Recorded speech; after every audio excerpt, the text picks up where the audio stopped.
Yeah, good afternoon, Mr. Kapil and all other co-panelists. Yeah, you have brought in the right point, cyber security 3.0. So nowadays, everywhere internet is going in a 0.0, then application development is going in the 0.0, banking is going there again. Cyber security also you have brought in 3.0. It is nice. As far as banking is concerned, as you know, technology implementation and the technology new initiatives are coming in the banking very fast when compared to other industries since beginning. Likewise, even the cyber threats also are more when compared to any other industry. When compared to banking, other industries are very I can say comparatively lesser. As per the recent statistics, that spend of technology spend percentage for banking is around 50 to 60% across the globe. So there, even the cyber security expenditure also increasing in the similar lines. So banking, particularly, I'll take from my personal experience here. We have 10 banks and 850 financial institutions in cooperative sector in Telangana. We are managing around 275 servers at different locations, data centers, DRs, and people are nowadays what they are thinking is cyber security is just managing the infrastructure, securing the infrastructure. In my view, infrastructure and also the applications both are prone to the cyber attacks. Even the applications also, if we are unable to test the applications properly before deployment, certainly it is also giving a lot of scope for the cyber attacks. So, as far as infrastructure is concerned, as I mentioned, around 200 plus servers and also around 40 firewalls that we are using from various makes, like our Checkpoint, Fortinet, and Palo Alto, these kind of Sophos, these kind of firewalls what we are using. But many places, what I have seen is in other areas also, they are just deploying the firewalls and not updating the patches properly. My earlier speaker also mentioned about this. Simply deploying the applications or deploying the infrastructure is not sufficient. We have to keep that updated all the times. And also the right people have to there to handle these. So Mr. Shastri told cyber security partners who are working with us should have thorough knowledge of this. See, we are managing it. It doesn't mean that we know perfectly from ABC A to Z of all the cyber security. So we will be knowing, we will be studying the market and what is happening, what kind of measures to be taken. But actually, what measures are being taken on a daily basis? What kind of threats are coming?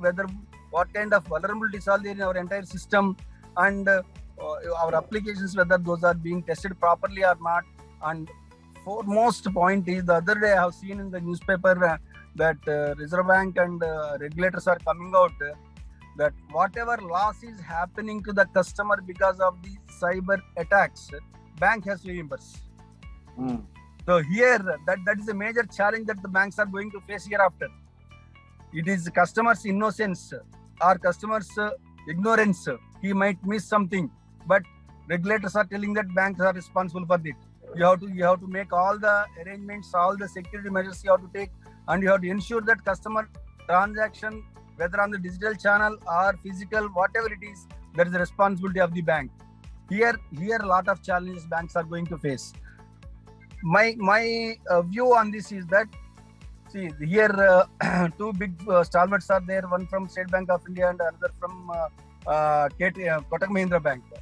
See, they can invest whatever amount that is required for the cyber security, whereas banks like us, we can't invest that much of amount because of this cyber threats are increasing day by day. So our friends who are providing cyber security solutions and also the cyber security, these kind of firewalls and other things, of course, obviously they charge heavily. See, SBI or Kotak Mahindra, they can invest, they can afford. But smaller banks, now banks have to be very, very cautious in bringing out new initiatives, new products. Unless earlier days we implement a product, we purchase a solution, and then we will think about the security. Now, in the initial cost itself, we have to include the security implementation also. So the cost of the project is being increased. So here, the particularly the cybersecurity solution providers also have to come out with a comprehensive solution to for the smaller organizations where we need not go for different solution providers to get different applications, different devices, and all other things. So that a competitiveness should be there and providing a comprehensive solution. Because we cannot compare with bigger organizations.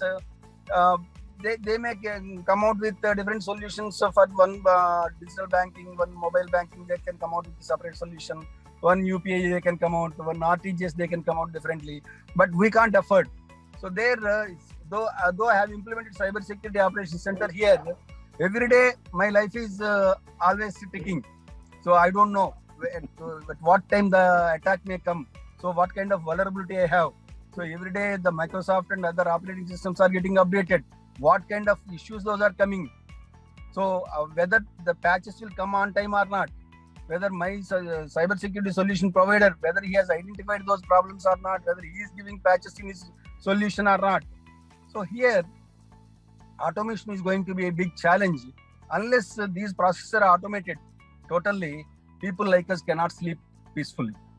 So here, my point here is that cybersecurity is not an independent one. Cybersecurity is an integral part of the organization's strategy and also the IT infrastructure or IT project strategy. That is my